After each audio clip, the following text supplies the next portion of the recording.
Então, boa tarde a todas, a todos. Hoje nós vamos continuar vendo a nossa metodologia do Design Thinking, né? Oi, professora Alice, não estou entendendo. Não entendi. É sobre essa reunião que você diz ali hoje?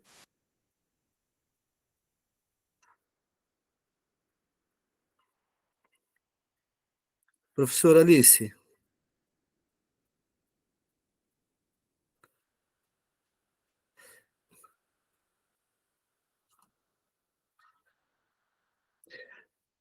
Não entendi, professora. Você não entendeu sobre essa reunião? Qual reunião que a gente vai fazer?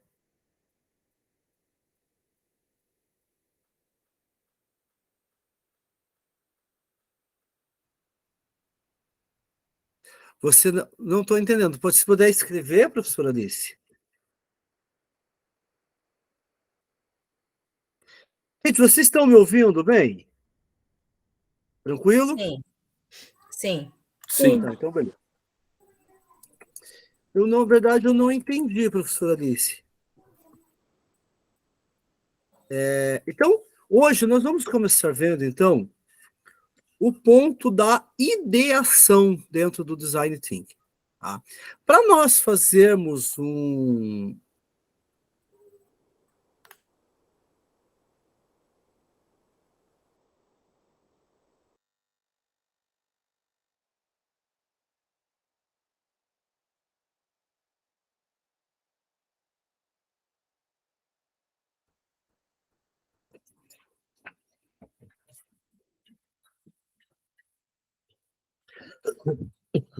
Só um pouquinho, eu vou ligar o cabo da minha internet, já falo com vocês. Só um pouquinho.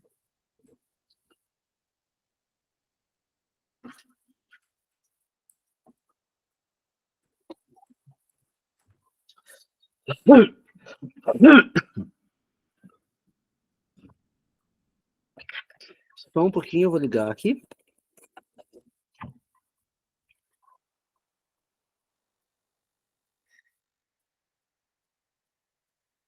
Ah, era a questão da data, professora Alice?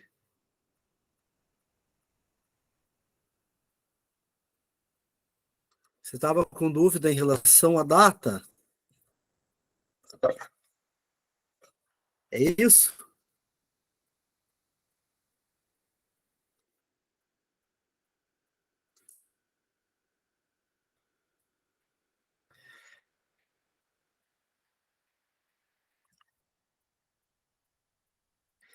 Então, não, então, professora, a data que tem ali da reunião é que esse slide ele é compartilhado para os demais grupos do formadores.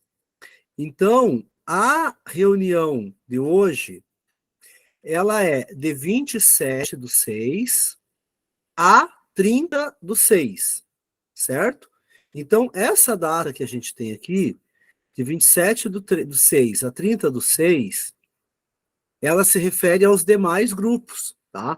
Vocês aqui vão assistir hoje, mas daí tem amanhã e tem depois, tranquilo? Então, só para a gente poder ficar feliz, né? Vou mostrar para vocês aqui. Hoje nós temos a reunião 6. Semana que vem, nós temos a reunião 7. E depois nós vamos entrar em recesso. E nós voltamos no dia 24 de julho, certo? Então aí, para deixar uma boa notícia, né?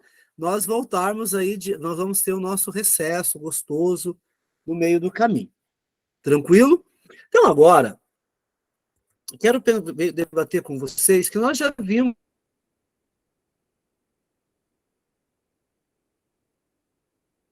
então, dentro do Design Thinking, há um momento da descoberta, né? Que é como você vai apresentar o desafio do teu aluno, e como você vai propor para o teu aluno a pesquisa, como vai ser a pesquisa, como ele vai saber sobre aquilo. Depois nós tivemos o momento da interpretação, que é o momento onde vocês vão trabalhar o conteúdo trazido pelo aluno, a pesquisa trazida pelo aluno. E agora nós vamos no momento da ideação. Nós vamos descobrir, então, como trabalhar, como colocar no papel as ideias que os alunos trouxeram, o conhecimento que os alunos acumularam. Todo mundo conseguiu assistir o vídeo? Alguém não conseguiu assistir o vídeo? Que eu coloquei lá no Classroom? Eu confesso para você que eu nem olho o que você coloca lá, João, desculpa. Não, Não dá Maritana, tempo. esse é aquele mesmo vídeo que eu... Não, tranquilo. É aquele mesmo vídeo Tá, que eu não, mandei então... para você. beleza, esse vídeo eu já conheço, então. Tá? Né? Então eu vou mandar aqui, em todo caso, quem não conseguiu assistir ainda, tá? Então, quem viu lá no Classroom, quem não assistiu ainda tem um vídeo. Ele faz um vídeo que fala sobre intolerância e racismo religioso, né? E quando a gente fala essas questões, confesso para vocês que a primeira pessoa que me falou o conceito de racismo religioso foi a professora Maritana, que está aqui conosco, né? Lembra, Maritana, quando a gente estava lá nos primeiros grupos de estudos que você fez comigo? É Né? verdade. É que é um Que a Maritana... conceito que está sendo utilizado agora, né? E que eu uso Isso. na minha tese também, né? E, então, quando a Maritana me colocou exatamente essa questão, né, do racismo religioso, né, ela me colocou... E aí eu fui ler um pouquinho, fui pesquisar um pouquinho, né, e aí realmente é um conceito muito mais amplo. Tá?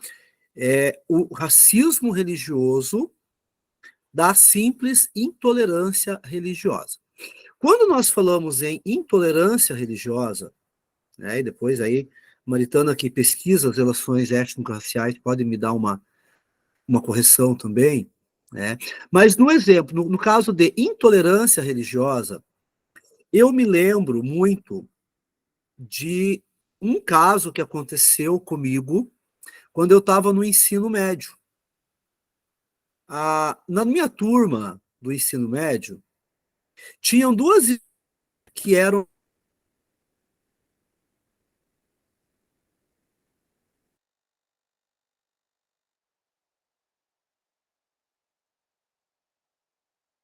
a família toda era da congregação. E estudava também.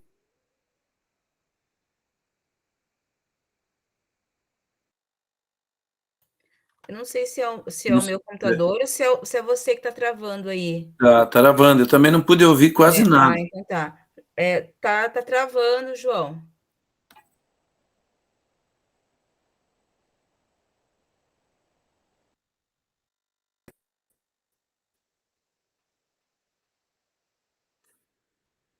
Oi, voltou? Voltou.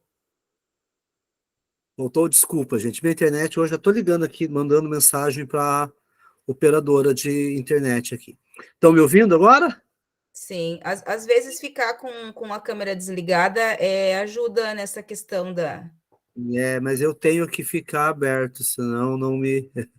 É, Mas tá bom. Estão me ouvindo agora? Então, e como eu falava, né? Eu tinha as meninas que estudavam com a gente e tinha um professor que a gente sempre fazia aquela coisa. A gente estudava à noite. Ele tinha as duas últimas aulas na sexta-feira. Aí vocês já viram, né?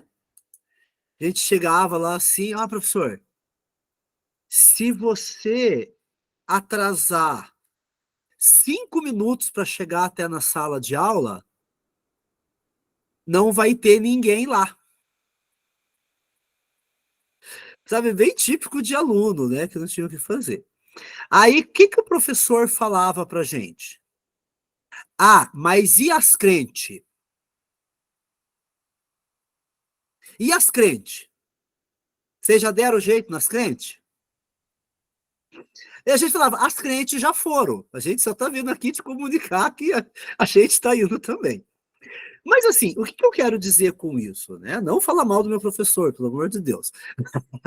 Mas dizer que, durante muito tempo, e quem é de família da congregação e da assembleia sabe bem, antes do boom do neopentecostalismo, dos anos 80 e 90, quando as igrejas neopentecostais se espalham, né?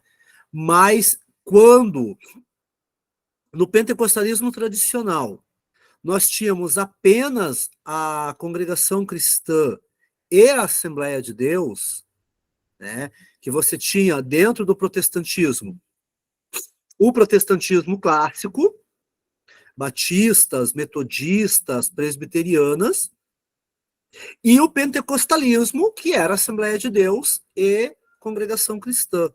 E aí um pouquinho Deus é Amor, ali no final dos anos 70. O que nós tínhamos nessa realidade?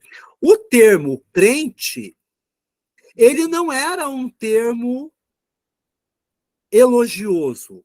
Quando alguém se referia a uma pessoa dizendo que era o crente, ele carregava uma carga de preconceito, de intolerância. É os crentes. É os crentes, não é certinho? E tinha toda uma intolerância que se exigia dos crentes uma virtude que ninguém era capaz de ter. Qualquer coisinha que a pessoa fizesse, é os crentes que está fazendo. Mas não é crente? Então, eu acho que até hoje tem isso, né?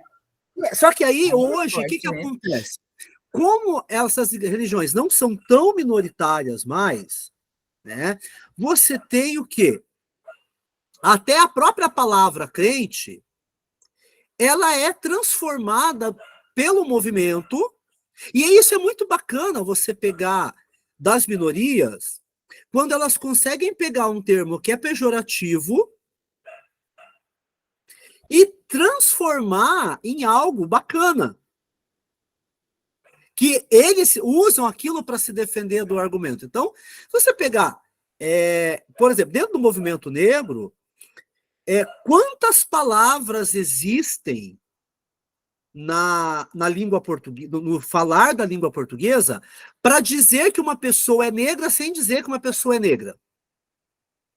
Como se dizer que uma pessoa ser negra é um xingamento? E aí você tem aquela gama de pessoa falando, não, mas ela é escurinha, é moreninha, é marronzinha, é queimadinha, é café com chocolate.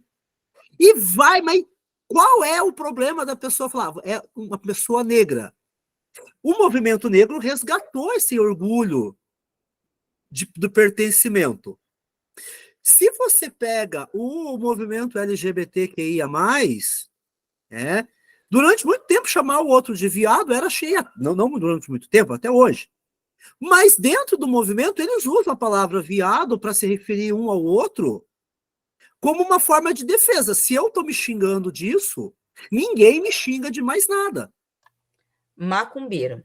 Macumbeiro. A gente se chama, quer dizer, a gente não aceita que outro chame a gente, mas a gente pode falar que é macumbeiro. Exatamente, mas por quê? Porque assim, se você chega e fala, eu sou macumbeira mesmo, os outros vão te xingar do quê? Então, assim, e nesse ponto, aí a comunidade crente também. Quando eles colocaram, eu sou crente sim, sou crente com orgulho. Sou crente quente ainda, que faço um reteté e coloco um sapato de fogo. O que acontece? Você traz essa carga negativa para o positivo. Né? Só que esse caso era um caso de intolerância. Da mesma maneira que o pessoal do espiritismo, das religiões de matriz oriental, sofrem intolerância.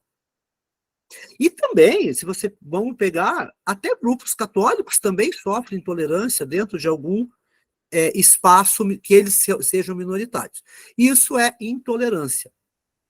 Quando nós pegamos um elemento que a religião identifica um grupo cultural, aí nós temos um elemento do racismo religioso. Por exemplo, aí eu vou pegar um exemplo para fugir da nossa realidade para a gente entender. Nos Estados Unidos, né, eu acho que agora, com a febre,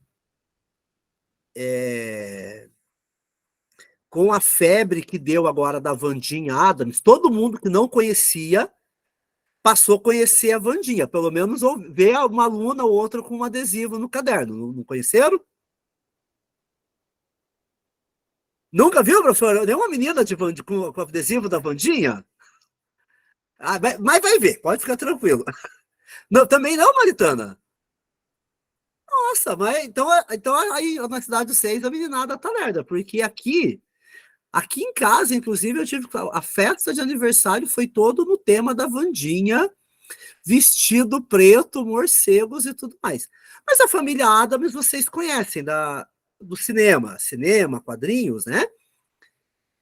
E assim, quando a gente pensa a família Addams aqui no Brasil, né, a gente fica pensando, mas de onde que saiu isso?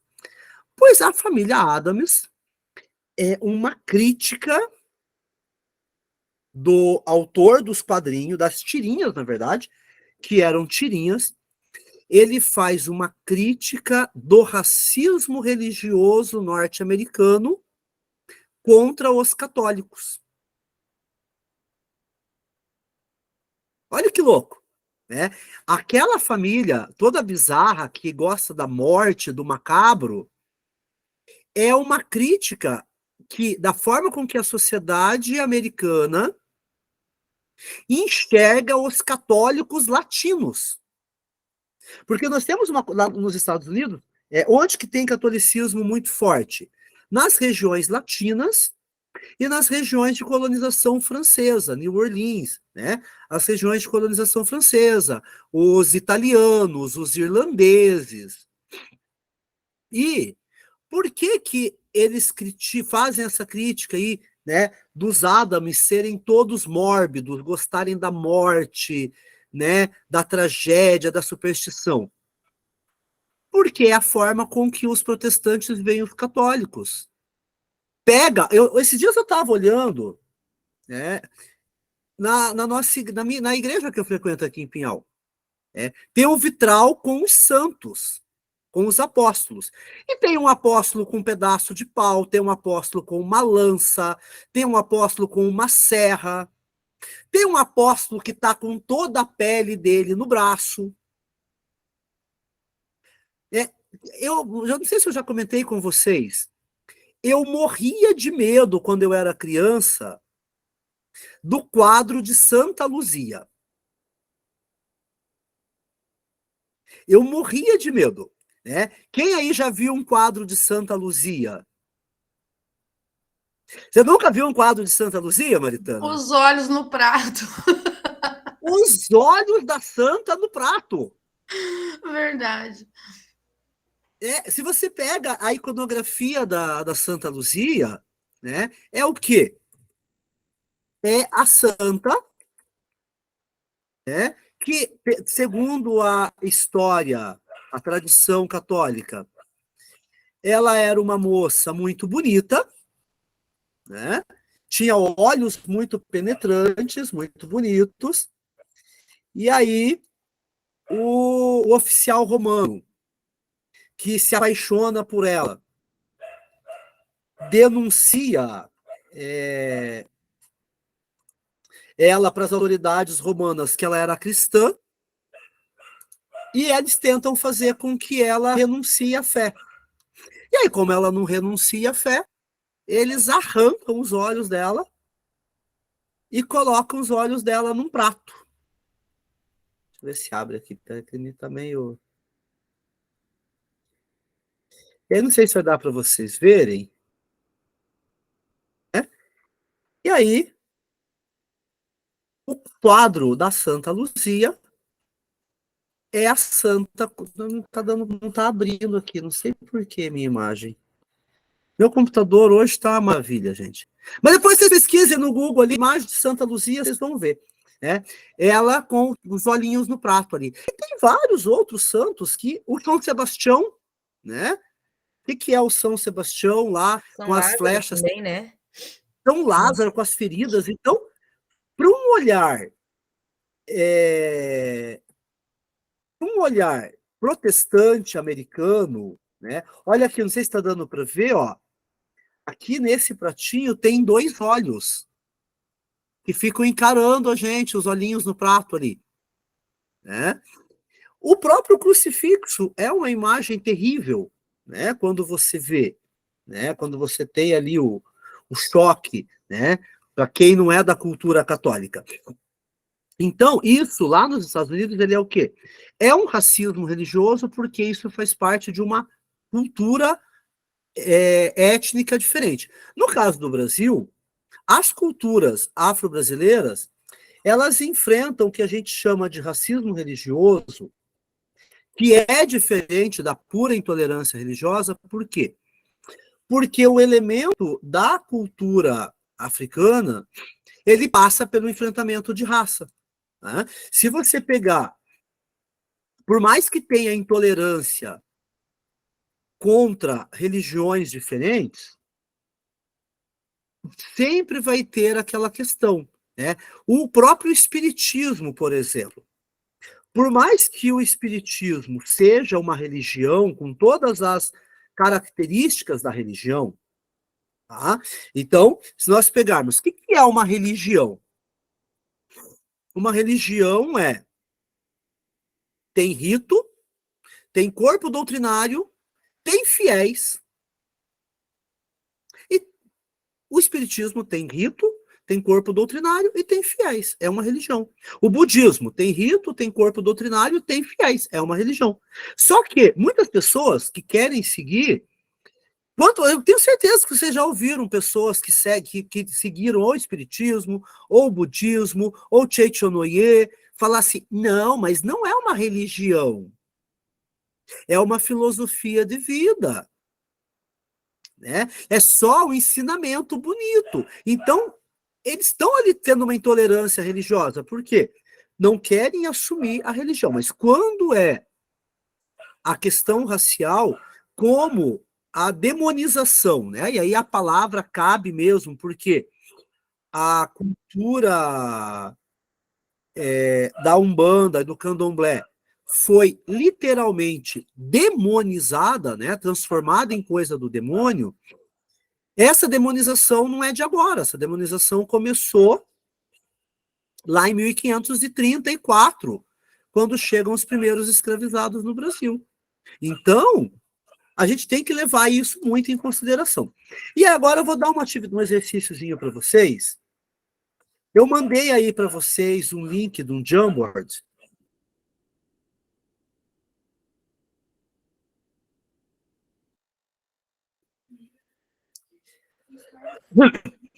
Eu quero que vocês entrem aqui e aí vocês vão colocar o seguinte, partindo do vídeo, da nossa discussão, quais ações nós podemos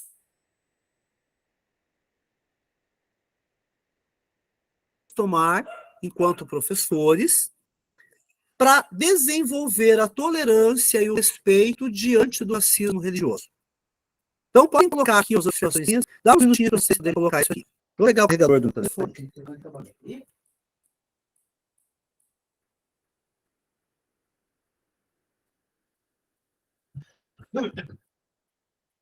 Não está editável, João.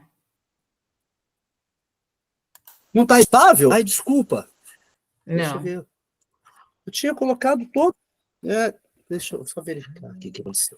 Professor, desculpa, eu estava batendo sinal aqui, é muito alto, não ouvi o que você estava orientando aí, porque o sinal estava batendo aqui. Ah, não, só um pouquinho, eu já vou colocar aqui. Só. Olha, a minha internet hoje que tá uma maravilha de Jesus.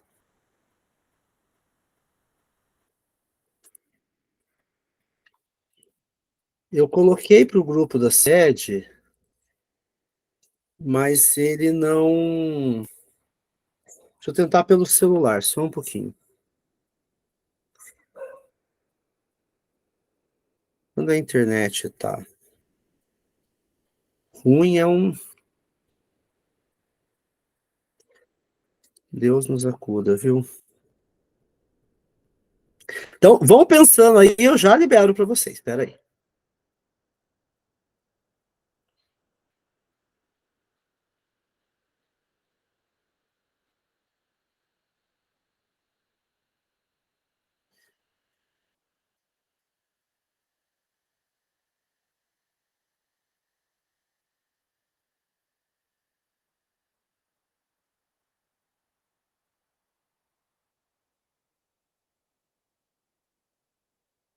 Ó, já deixei aí, tá bom? Verifiquem para mim se tá editável.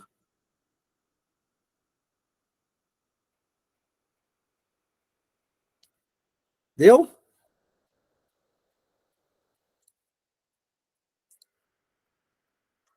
Agora tá, né? Então, 5 minutinhos para vocês fazerem aí, tudo bem? Posso editar aquela palavrinha que eu tinha sugerido para você editar, mas acho que de repente você não viu. Pode sim, Maritana, que eu editei no outro, fiz a cópia para vocês, acabou voltando no original. Tá, desculpa aí que eu sou meio metida besta mesmo.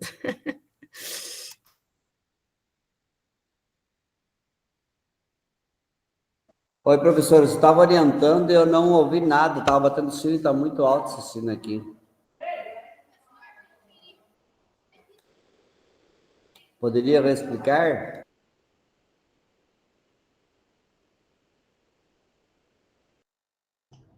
O Marcos, ele pediu para a gente entrar ali no Jamboard, sabe? E responder aquela pergunta que está ali no Jamboard, sabe? O Professor link Marcos, está aqui.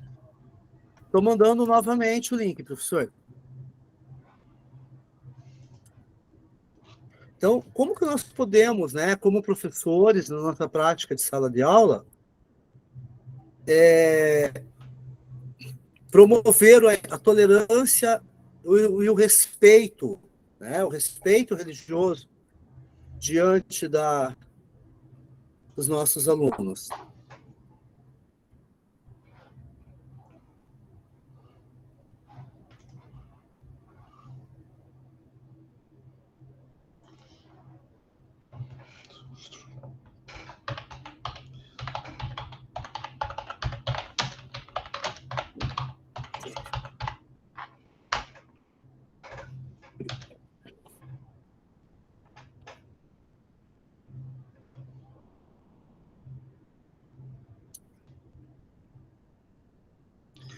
Gente, olha aí, minha internet, só por Deus hoje.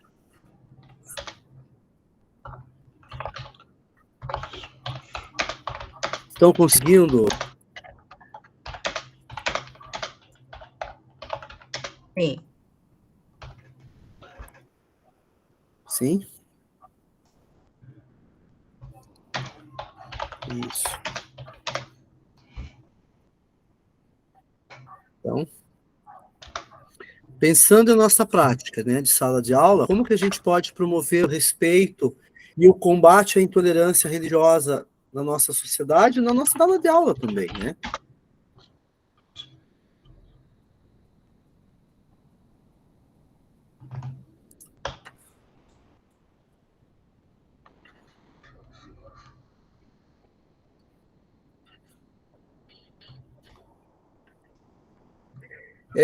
Professor Carlos, clica ali, professor, onde tem o nota adesiva.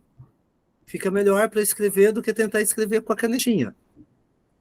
Tem as canetinhas, daí depois tem ali o nota adesiva. Pode clicar ali.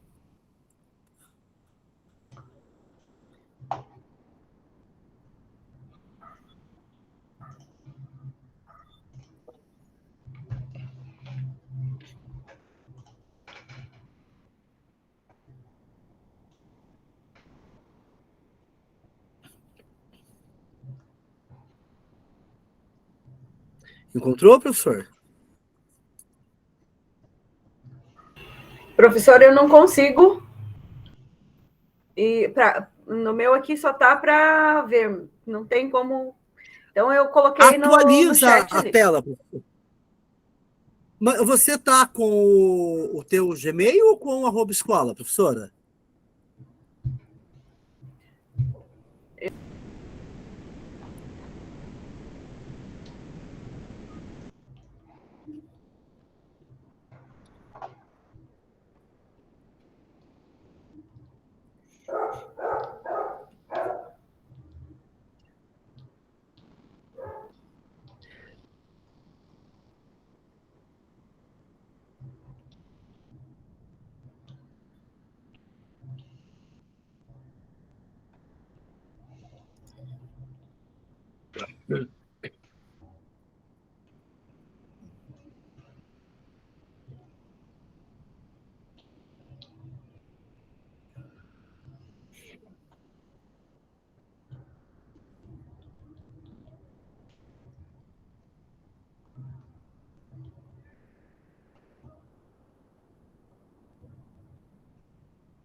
Estão colocando?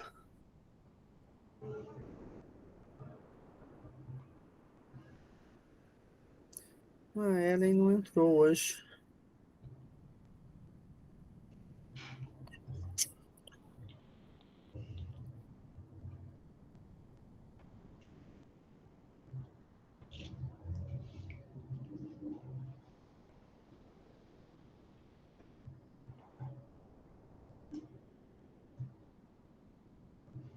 Então, o que a gente está fazendo aqui, professores?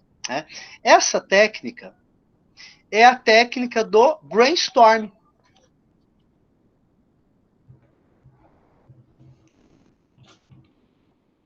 Quem de vocês já utilizou o brainstorm em sala de aula? Por favor, Maritana, pode mostrar sim. Não, assim, quando você colocou ali, depois, a hora que você for, não sei se vai fazer a leitura do que a gente escreveu lá, depois eu queria mostrar o material que eu tenho aqui para os colegas. Sim, então, assim, quem de vocês já usou a técnica do brainstorm para a aula? Ou já tinha ouvido falar dessa técnica? Ninguém? Professor, O brainstorm. eu já usei, Oi, professor. eu já usei sim, tá? Mas não usei no ensino religioso ainda. Ah, não, sim, mas usou em sala de aula, professor. Brainstorm, coloco uma palavra no quadro lá e peço para eles falarem a primeira coisa que vem à mente deles, né? A primeira ideia que vem. Eu faço assim e vou anotando ali no quadro. Assim que eu atuo com um brainstorm, tipo, para introduzir um assunto, Isso. né? Uhum. Tá?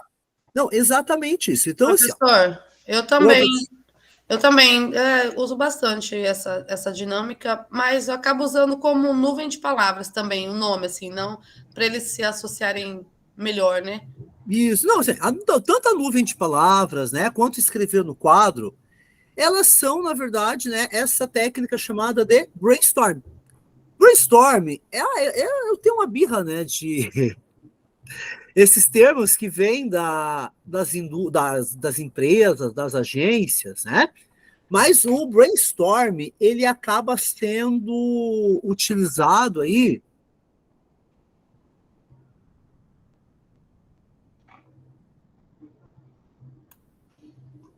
Tá travando.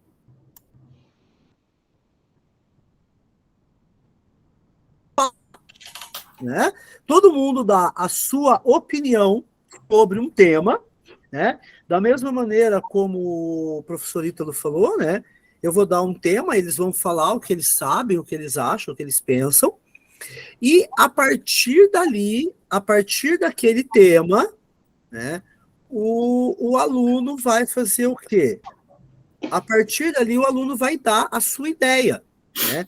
Quando o aluno fala, né, nós estamos ajudando o nosso aluno a pensar, o nosso aluno colocar para fora, né? E aqui, por exemplo, quando a gente coloca, né, como devemos desenvolver a tolerância, né? Então aqui, ó, muitos colocaram promover o diálogo, né, mas acho que foi a mesma pessoa que colou várias vezes. ensinar a verdade, que aí é meio relativão, né? O que é a verdade? Who is veritas, né? Mas desconstruindo o discurso do senso comum, promovendo o acesso a conhecimento, debates e discussões, orientação sempre que possível, a ética, né? Conhecimento e informação, né? Povo de terreiro, queremos respeito e não ser apenas tolerado, né? Compreendo que isso permeia a formação de professores, exatamente, né? Isso, né? E aí, a Maritana é uma defensora muito desse termo, eu acho muito salutar que exista essa defesa, né, de palavras. Eu acho que, assim, a linguagem, ela é um instrumento. A linguagem é uma ferramenta. E ela tem que ser usada da maneira correta. E, às vezes, quando a gente pensa, né, e aí uma coisa que deu uma polêmica muito grande, só para a gente refletir um pouquinho, foi exatamente quando a Dilma foi eleita presidenta em 2010, e deu toda aquela discussão, né, em torno da palavra presidente ou presidenta. Fora a discussão, mas vamos pensar, né, com a lógica do discurso. Não vou ser aqui dizer se está certo ou não, isso aí os linguistas debatam. Mas o que foi feito a escolha da palavra? Olha, a palavra, ela é muito significativa. Quando se escolhe um termo, é para marcar uma posição, é realmente para dar o debate. Então, aqui, né, o respeito em vez da tolerância não é uma simples frescura. Tem um embasamento, e aí faz refletir. Né? Por mais que, às vezes, tem pessoas que pensem que respeito e tolerância sejam sinônimos, porque aí a gente pensa na intolerância, o contrário de intolerância é tolerância. Mas aí tem uma lógica. Então, a Maritana pode colocar, Maritana, a tua observação?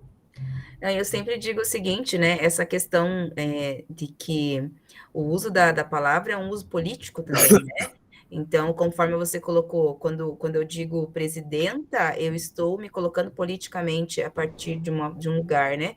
Quando eu utilizo o termo invasão feita pelo MST, e quando eu digo ocupação, eu estou querendo comunicar duas coisas diferentes. Então, isso me alia a um campo ideológico, político, enfim. Mas o que eu gostaria de falar é uma outra coisa. Quando a gente fala em... Como é que será que a gente poderia pensar em trazer o respeito aos povos de terreiro, às culturas religiosas que se relacionam com o afro-brasileiro, com a matriz africana? Eu tenho evidenciado na minha pesquisa que nós, professores e professoras, de maneira geral, nós não conhecemos as matrizes africanas. O que acontece, muitas vezes, é que nós sabemos dos processos de racismo religioso, mas conhecer as religiões de matriz africana a gente não conhece, e aí fica muito difícil a gente promover o respeito de algo que a gente não conheça de maneira mínima. Né? Então, nós percebemos, por exemplo, professores que não sabem a diferença entre Umbanda e Candomblé. Então, como que vai explicar para uma criança a diferença entre uma religião e outra se o próprio professor desconhece? E aí, o material da CED, aí fazendo uma crítica, né, o material disponibilizado no RLCO, um material que não ajuda nessa escurecimento das ideias, é que eu vou utilizar mais uma palavra política minha aqui.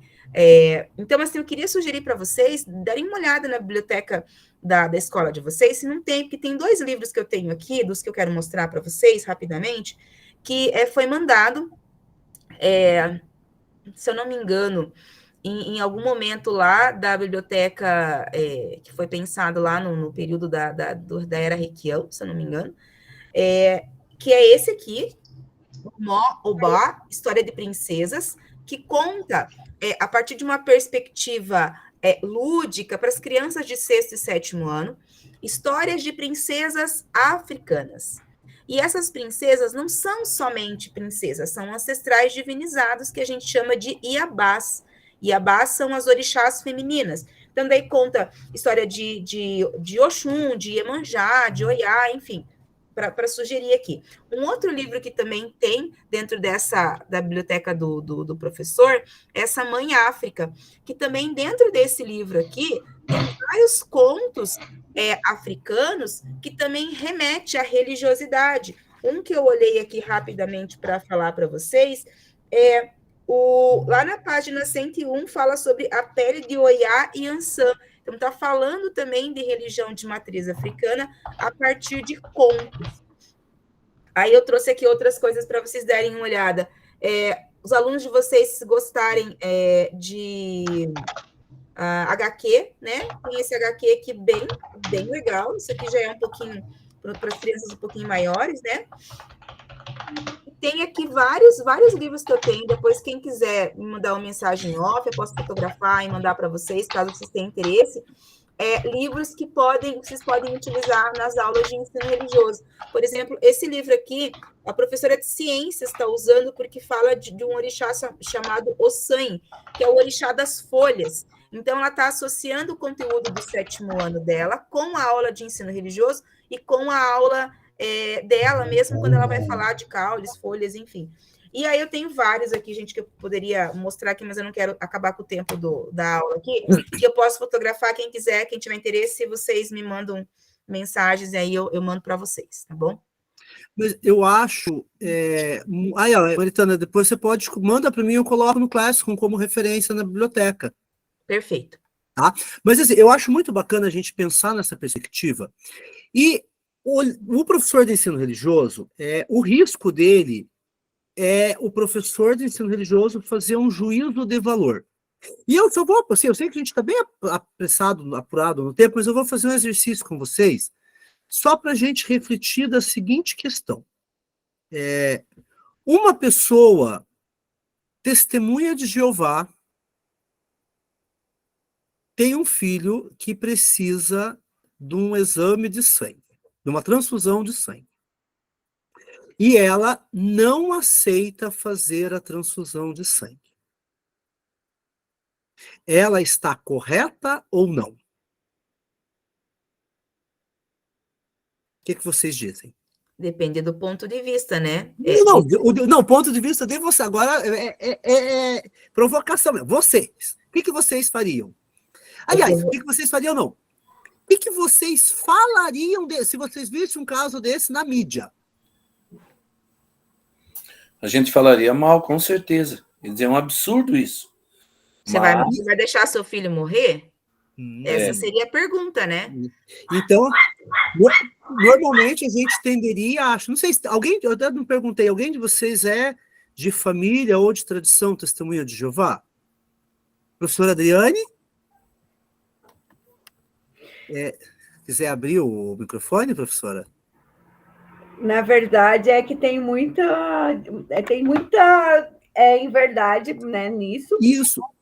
Na questão assim né, de, vai deixar o filho morrer, porque eles não fazem transfusão de sangue. Na verdade, os testemunhos de Jeová, eles têm um conhecimento muito maior a respeito dos problemas quanto ao do uso do sangue, e sabe-se que existem outros tratamentos e que não necessariamente do sangue. E eles usam algumas frações de sangue, inclusive tem várias pesquisas, tem vários médicos que desenvolvem, né, o estudo quanto ao não uso do sangue, porque o do não uso do sangue, e assim, eles não deixariam os filhos morrerem, porque tem outros tratamentos e não necessariamente o tratamento com o uso do sangue. E olha, mas que se passa que não deixam morrer, que vai deixar morrer, que eles não sabem, mas tem outros tratamentos e muito maiores. Mas isso que eu queria chegar, porque assim, professora, por que pesquisadores e cientistas, testemunhas de Jeová, têm esse conhecimento e um outro não? Porque é algo que, como não é importante para um pesquisador não religioso, ele pega transfusão do sangue, salva, pronto. Eu não vou descobrir uma alternativa porque eu posso usar isso. Mas aí, eu falava para o pessoal do grupo de manhã, só para quem de vocês é católico? Ou de família católica, só clica no... Né? Ó, professora Meire, professora Ana, quantos mártires vocês conhecem? Vocês conhecem a história de algum mártir? Conhecem? Uma pessoa que morreu pela fé? Mas a vida não é mais importante que tudo? Por que que numa tradição religiosa, na nossa tradição religiosa, eu digo nossa porque eu sou católico, porque para mim, uma pessoa morrer pela fé é motivo de glória. Mas um testemunha de Jeová, por mais que morra por motivo da fé, é loucura. Porque como a professora Adriane colocou, tem outros tratamentos. Mas vamos imaginar que alguém recuse receber o sangue, o médico só tem ali aquele tratamento para oferecer e a pessoa venha a morrer porque não quis colocar o sangue. Não seria ela também uma mártir da fé?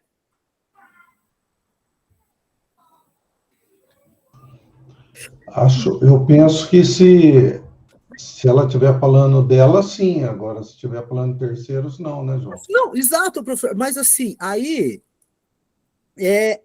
por isso que eu estou querendo colocar. O professor de ensino religioso, ele tem que ir para a sala. E aí, quando a gente fala em respeito e tolerância religiosa, a gente tem que levar sem fazer um juízo de valor. Por quê? Eu peguei um exemplo extremo, obviamente. Claro que não vai levar um debate desse para a sala de aula. É uma coisa assim, que já foi para Supremo e tudo mais. Mas é uma questão que eu coloco para a gente ver como que é uma inversão de valores quando não é a nossa matriz religiosa.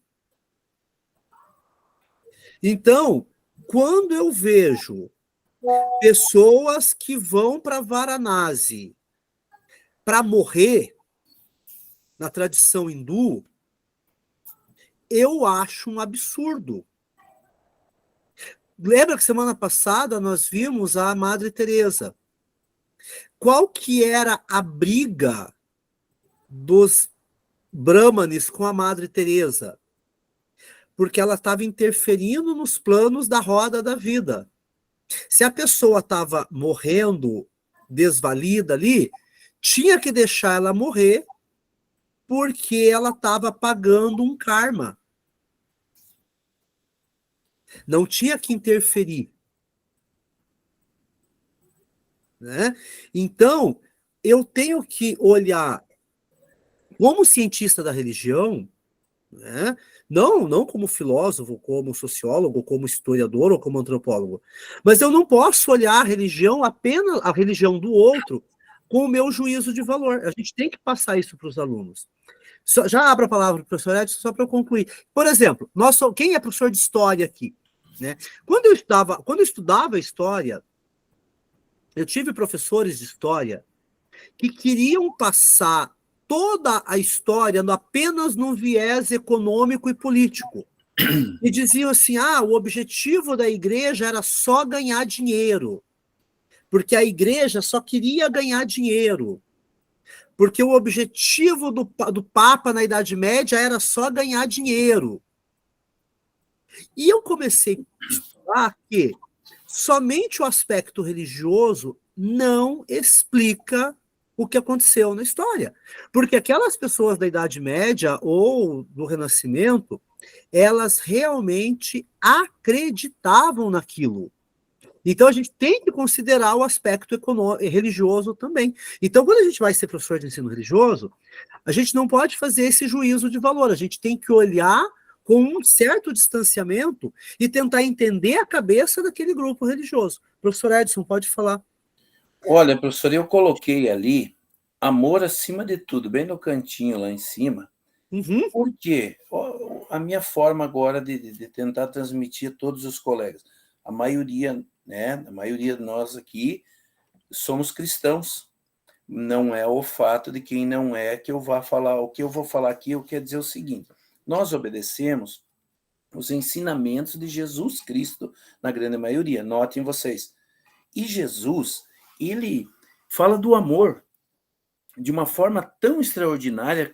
Por exemplo, Augusto Cury, Augusto Cury vai escrever sobre Jesus e chegou ao final de todo o trabalho que ele elaborou, ele falou, eu não tinha nem ideia de que Jesus seria algo tão especial, que prega doutrina, não falou de religião nenhuma, não tem lugar nenhum que tenha deixado lá uma religião, mas sim ensinamentos de amor. Veja, ele tinha uma tolerância, um amor, não tolerância, um amor acima de tudo, por todos, por cada um, entendia o outro.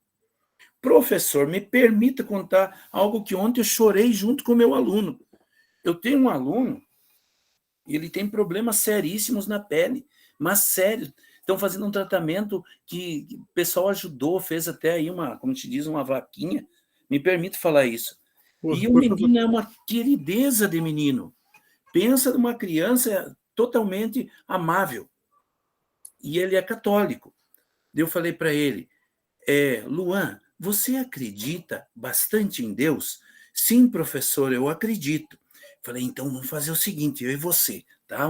Nós vamos fazer aqui um pedido ao Deus que nós acreditamos, beleza? O teu Deus, o mesmo Deus meu. Tu vai chegar em casa, se tu puder levantar até na madrugada, orar para esse Deus, rezar para esse Deus, faça isso, peça para ele te curar. Você acredita que ontem eu fui dar aula de história, professor, e o menino veio, professor, puxou a manga da camisa, dá uma olhada aqui, eu tô limpinho, professor, ele falou, eu chorei junto, sabe, abracei ele, falei, não comenta com ninguém ainda, deixa quieto, mas você viu o poder do Deus, a fé, o amor? Falei, e você é católico e eu não sou católico, mas eu tenho amor nas pessoas, vamos dizer, tenho amor, por quê? Então, acima de tudo, se nós temos amor, eu vou compreender a professora Maritana, que ela é bandista, né? Vou compreender a professora Adriane, que é com muito amor. E é isso que eu peço, assim, na minha fala, na minha simples fala. Se a gente tiver amor, o amor tudo pode, o amor tudo suporta. Até tem um cântico da Igreja Católica que eu cantava muito quando eu era seminarista. E só para terminar, esse amor em si está escrito lá, né, em 1 Coríntios 13, para quem é cristão. O amor tudo suporta, o amor é tolerante, é isso, é o amor acima de tudo. Isso. Não, professor, lindo, né? Um momento assim muito bonito, porque assim, a gente pensar, né, que o professor de ensino religioso, né, que o professor não preparado, o professor não consciente poderia ter feito, né? Você está com esse problema, vamos lá para a minha igreja e lá eu vou orar para você e lá você vai ficar curado.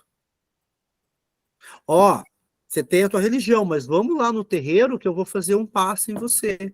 Vamos lá no centro espírita que eu vou fazer uma água fluidificada. Vamos não sei onde que eu vou fazer não sei o quê. Né? O professor, quando o professor tem a consciência do seu papel ali como formador de cidadão... Oi, professor. Pode falar. Eu esqueci uma coisinha para complementar, que eu acabei esquecendo o principal. Eu falei assim, então entrega a tua vida a Deus, né? Assim, diga para ele, Senhor Deus, me cura desse problema, porque criança é pura. Eu falei bem assim para ele, crianças são puras, e Deus ouve as crianças. Ele falou, professor, você acredita, ele foi contando ontem, que eu sonhei com um anjo que veio até mim? Então, não sei, isso nesse caso é crença, né? Mas assim, aquilo me emocionou. Eu abracei ele e chorei. Quando eu vi a pele limpinha, professores, eu vi a pele dele limpa. Isso eu presenciei ontem. Eu cheguei em casa e contei para minha esposa, com tanta alegria. Eu falei, isso aí é a crença, é a fé. Isso, e assim, o senhor agiu como um professor, né? O senhor não, é aquilo que eu sempre falo, não enganou o aluno que o senhor tem a mesma crença que ele. O senhor manifestou a sua posição, mas respeitou a individualidade dele e a religiosidade dele. Então, isso que é o professor de ensino religioso, né? Da mesma maneira que quando a gente enfrenta uma situação, a gente não fazer o juízo de valor. Eu acho muito bacana essas experiências que a gente tem, para a gente ir aprendendo. E é claro que assim, eu já fiz muita bobagem como professor, né? A gente está em constante aprendizado, em constante evolução, né?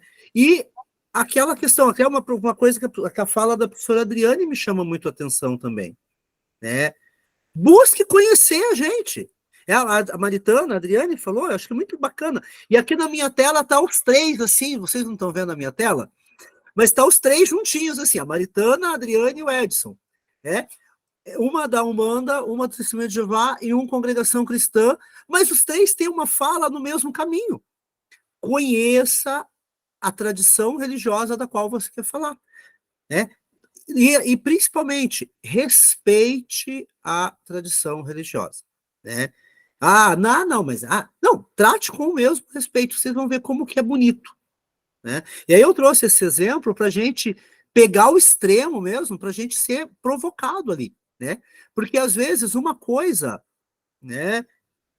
Uma coisa assim que eu sempre me policiei, me corrigi muito. Eu sempre ouvi as pessoas criticando, e eu critiquei muitas vezes também, vou reconhecer quando eu era mais novo, a imposição, a regra que as mulheres da congregação não podiam cortar o cabelo e só pode usar saia. E eu falava, não, mas a Bíblia não manda. Aí onde que está na Bíblia que tem que usar saia? Ah, não sei o quê. E me achava o máximo de poder contestar isso. E hoje eu vejo que idiota eu era. Porque a partir do momento que a pessoa assume uma crença religiosa, a doutrina que ela carrega, a regra que ela carrega, não vou ser eu não vou querer ter que achar justificativa na Bíblia ou não, porque faz parte do conjunto doutrinário que faz bem para aquela pessoa. Então, a partir do momento que a professora, por exemplo, a Adriane, Testemunha de Jeová, eu não vou questionar, não, mas a Bíblia fala que você... Não, é dela, faz parte dela. O que eu tenho que fazer? Fechar minha boca, respeitar e, no máximo, que se eu quiser, é buscar compreender. Por que você não pode comer sangue, professora? Por que você não pode comer chouriço? Por que você não pode fazer transfusão de sangue? Qual é a tua razão? Eu não vou querer pegar os meus olhos e jogar em cima dela. Mas por que você tem que usar branco, Maritana? E se hoje você tiver que usar o uniforme da escola e o uniforme da escola é azul? Não. Mas por quê? Qual que é a tua razão? Né? Da mesma maneira, quando perguntou, professor, por que você não come carne agora na quaresma? Não. Ai, mas o que tem? Não tem nada a ver. Pode comer, não é pecado. Pecado é... E aí vocês já viram lá no Facebook, né? Toda quaresma vem aquilo. Ah, não adianta você não comer carne e falar mal da vida dos outros. Pode comer carne. Não. Por que eu não como? Porque faz parte de mim, é algo meu. É a minha essência. Se eu tiro isso, eu deixo de ser eu. E quando eu compreendo isso, eu vou compreender que se a professora Adriane tirar dela a crença, se ela comer chouriço, se ela fizer transfusão de sangue, se ela cantar o hino nacional, eu estou tirando ela está deixando de ser ela. E o nosso aluno também tem direito de ser ele. Né? Quando a gente tira do nosso aluno, e aí o professor Edson coloca, me complementa aí, se ele tira desse aluno essa crença, o aluno não tem direito de ser quem ele é, e isso é muito forte. Né? Então eu acho muito importante a gente conhecer, e aí é o propósito do ensino religioso, é levar o conhecimento para o nosso aluno, é levar para o nosso aluno ele descobrir quem ele é. E ele conhecer que ele tem o direito de ser quem ele é. E no nosso Design Thinking aqui, que a gente caminhou bastante, né? Mas vamos voltar aqui, mas eu acho que a discussão de hoje foi uma das mais bonitas que a gente já teve, né? Nessa reflexão da importância do ensino religioso. Quando a gente tem o Design Thinking acontecendo, né? Ele vai fazer isso que nós fizemos, um brainstorm, e aí nós vamos chegar no como podemos. Então, por exemplo, a proposta aqui, Como podemos combater a intolerância e promover o respeito entre as religiões? E aí eu não vou pegar nem a religião minoritária mais perseguida da Maritana, mas a da Adriane, que também é tão perseguida quanto. Né? E tem muito desconhecimento e se fala muita bobagem, professora, sobre Testemunhas de Jeová também. É um grupo que eu respeito muito, né, pela história, né? Quando eu era aluno, eu nunca soube que os Testemunhas de Jeová foram perseguidos durante a Segunda Guerra Mundial, né? Então, como podemos respeitar, promover a tolerância? Através do conhecimento. E aí, quando nós vamos perguntar isso para o nosso aluno, o como podemos fazer, então aí o que vai ser a fase de vocês no Design Thinking? Fazer o aluno pensar atitudes e propostas de como realizar uma atividade que promova a tolerância e o respeito entre as religiões. Quando eu vou falar do lugar sagrado, como podemos promover ações de conhecimento e respeito ao lugar sagrado, certo? Então, eu vou mandar vocês para os subgrupos para vocês pensarem nessa proposta. Como levar para os alunos ações para que eles pensem a solução do nosso desafio. Então, professora Meire, só me diz uma coisa, em qual grupo você estava semana passada? O grupo do Humberto. O grupo do Humberto. Peraí, é o grupo aqui. Beleza. Então, eu vou mandar vocês para os grupos, tá bom? E aí a gente já passo lá para conversar com vocês. Chegou os convites aí?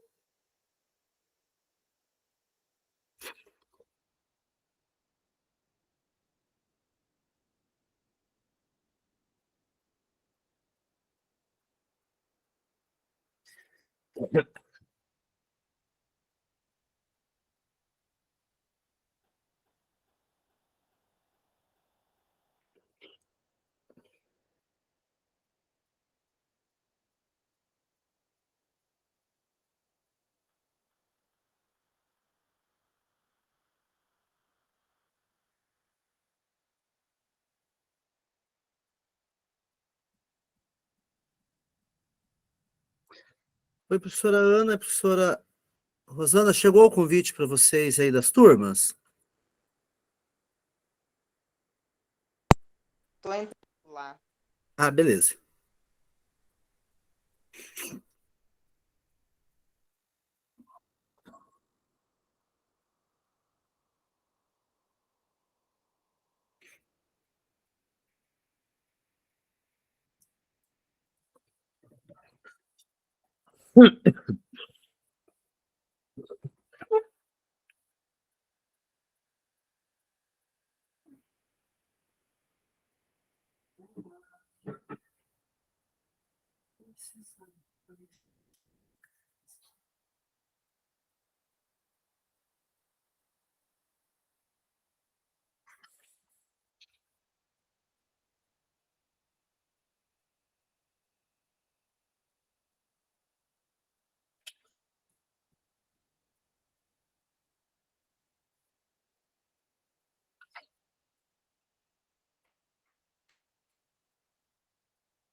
Oi, voltamos, né? O Meet, ele joga a gente para cá sem querer, né? Mas eu só concluindo que a Maritana estava debatendo com a gente, está no grupo deles, né? A necessidade, então, uma coisa que eu recomendo para vocês, né? Se puderem depois colocar essas angústias no formulário de avaliação, né? No sentido de a formação do ensino religioso, né? Que tem esse anseio de vocês, que ela seja um pouco mais voltada pro ensino religioso e menos para as metodologias, né? Pode falar, Maritana. O que eu estava falando, então, lá na outra Meet, é no sentido de pensar o seguinte, olha, pensar de uma maneira mais respeitosa, com mais seriedade no ensino religioso, porque o que me parece que me falta é isso, assim, seriedade com o nosso componente curricular, que não é só um componente curricular, que é uma área de conhecimento, diga-se de passagem, dentro da BNCC. E aí, assim, eu penso o seguinte, vamos trabalhar o ensino religioso? Vamos. O professor precisa se formar para trabalhar o ensino religioso. E com antecedência. Então, o que eu fico pensando aqui é que você também poderia, João, se fosse possível isso, levar isso lá para os formadores, que na minha interpretação, deveria haver um pré-requisito para professores poderem assumir as aulas de ensino religioso, terem passado pela formação, terem passado pelo GE de ensino religioso, para que o ano que vem ele acesse as aulas, ele possa assumir as aulas com um pouco de conhecimento, porque infelizmente muitos de nós, quando assumimos aula, e não é culpa nossa, gente, porque a gente é da história, da filosofia, da geografia, da pedagogia, a gente não tem noção de ensino religioso, a gente não é formado em ciências da religião, como são os professores de Santa Catarina, por exemplo, né? Porque lá em Santa Catarina tem uma outra forma de distribuição de aula. Então, eu penso que, assim, deveria haver um pré-requisito, e isso deveria estar em resolução de distribuição de aula, né? Para que professores que acessassem nos próximos anos o ensino religioso tivesse passado pelo grupo de estudos aqui, sabe? Eu acho Isso que deveria seria fundamental. Pelo menos a gente saberia, olha, tem 4 matrizes, você não pode trabalhar só o cristianismo, você não pode trabalhar só isso, você não pode trabalhar valores, é história das religiões que você tem que trazer, é discussão das várias religiões existentes, né? Porque, infelizmente, a gente vê ainda o pessoal querendo aplicar valores. Não, mas não é isso, professor. Querer transformar o ensino religioso numa educação moral e cívica, né? Sim, aí tem essa perspectiva também. Né? Gente, então assim, só para a gente fazer um fechamento, né? Nós temos aqui, então, alguns materiais que estão ali no material, vocês podem acessar o slide, está lá no Classroom. Então, só para ser uma orientação para vocês. Né? Agora, nós vamos, semana que vem, nós não vamos ter planejamento. Semana que vem é uma reunião de nivelamento tecnológico. Então, nós vamos ter uma folga aí do plano de ação, mas seria muito importante, não, até eu falei nas reuniões de manhã, não me joguem as pedras virtuais ainda, do que eu vou falar, mas eu sei que está todo mundo corrido com falta de tempo, a gente está, né? Mas seria muito bom se vocês chegassem até depois das férias, depois do recesso, com o plano de ação de vocês escritinho, bem bonitinho, bem adiantadinho, para eu poder fazer a correção, sabe? Então, seria muito salutar que, se vocês pudessem, lá em 24 de julho, deixa eu ver aqui se é 24 de julho mesmo, depois das férias, por quê? Porque aí a gente já dá o segmento. Eu sei que tem alguns de vocês que já levaram a proposta para a sala de aula, né? Sei que tem vários de vocês que já foram. Então, ó, nós estamos aqui, né? Seria muito importante que aqui, no dia 24 de julho, o plano de vocês já tivesse esquematizado e que vocês já tivessem, pelo menos aqui nessa semana ou na semana do dia 3, apresentado a proposta para os alunos. Porque nós vamos chegar aqui na semana de 31 de julho a 4 de agosto, né? pro finalmente já. E aí, de 7 a 11 de agosto, vocês já vão fazer já vão apresentar, né? O prazo final para vocês apresentarem a postagem é dia 11 de agosto, né? E a Maritana é formadora também, ela pode me dar não deixar eu sozinho. A gente é muito cobrado porque depois do dia 11 de agosto fecha o nosso RCO, né? Então eu tenho até o dia 11 e não, nós voltamos. Professora, nós voltamos semana que vem, no dia 4, né? Semana que vem, e depois, não, agora nós vamos ter dia 4, tá? A semana que vem, mas é a semana do nivelamento tecnológico. Então, semana que vem, nós vamos conhecer um pouco mais do Google Documentos, tá? Aprender umas funcionalidades dele. E, então, o que eu digo que não vai ter planejamento, por quê? Porque não vai ter a reunião, não vai ter subgrupo, não vai ter tema a desenvolver. Tá? Então, aproveitar esse período aí para deixar o plano de ação de vocês encaminhado. Certo? Gente, mais alguma dúvida, mais alguma questão? Ô, João, não sei se já perguntaram, mas eu me veio essa dúvida.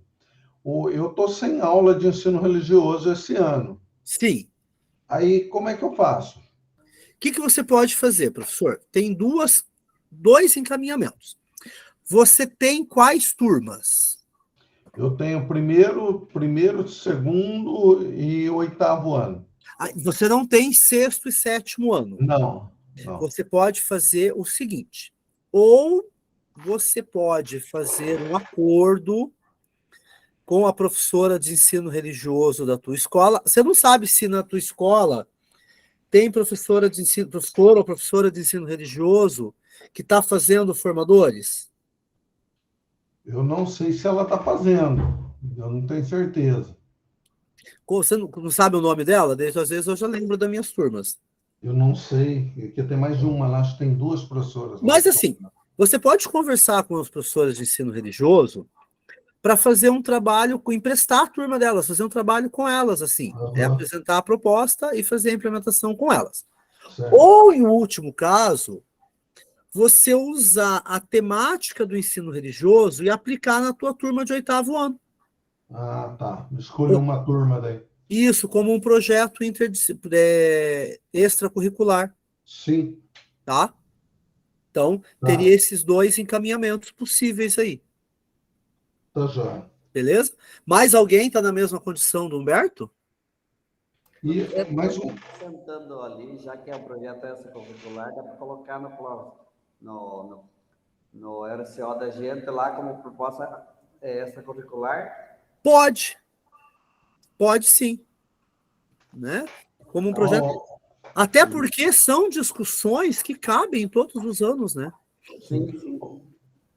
Gente, então. Ô, João. Oi, uma coisa. Só Humberto concluído, eu já abro para a Maritana. Pode falar, Humberto. O conteúdo daí, eu escolho um desses ou tem que ser esse que nós estamos trabalhando aqui? Tem que ser esse que vocês estão produzindo. Então, eu faço esse que a gente já está trabalhando. Então. Isso, esse plano de ação que vocês estão trabalhando. Fica ótimo daí. Tá bom? Oi, Maritana, pode falar. Eu queria que você desse uma olhadinha lá se o caminho que a gente está seguindo lá no nosso... esqueci o nome da palavra. No plano de ação? Esse nosso plano de ação é isso, tá? Tem algumas coisinhas que eu coloquei ali ainda. E aí, assim, aquela situação que eu havia comentado com você, eu não tenho ensino fundamental, esse ano só tem ensino médio, e aí eu achei que seria bem interessante, e até conversei com a professora responsável, a pedagoga coordenadora do curso de formação de docentes, porque elas não têm absolutamente nada, elas não têm ideia do que é o ensino religioso. Então, elas vão para a escola trabalhar no CMEs e tudo mais, sem noção do que é o ensino religioso. Então, eu estou preparando para elas, para as meninas, né, que boa parte são meninas que fazem primeiro, segundo, terceiro e quarto ano de formação de docentes, para trabalhar com com esse conceito básico, o que é BNCC, qual que é o documento curricular que suleia aqui a normativa do ensino religioso aqui no nosso estado, que eu acho que, assim, é fundamental, pelo menos elas têm uma noção, assim, né? Eu acho incrível. E aí você pode, por exemplo, tentar negociar na escola para elas fazerem um dia com o 6º ano da escola, uma parceria com a professora de ensino religioso. Acho que pode. Mas pode sim, é um caminho bacana também. Pode ser. Tá, beleza, então. Beleza. Gente, muito obrigado pela participação. Tá? Então a gente se vê semana que vem. Qualquer dúvida, podem mandar lá no grupo. Até mais. Valeu, professor. Obrigado. Valeu, até mais. Tchau, pessoal. Um abraço. Obrigado aí, João. Até. Nada, até mais.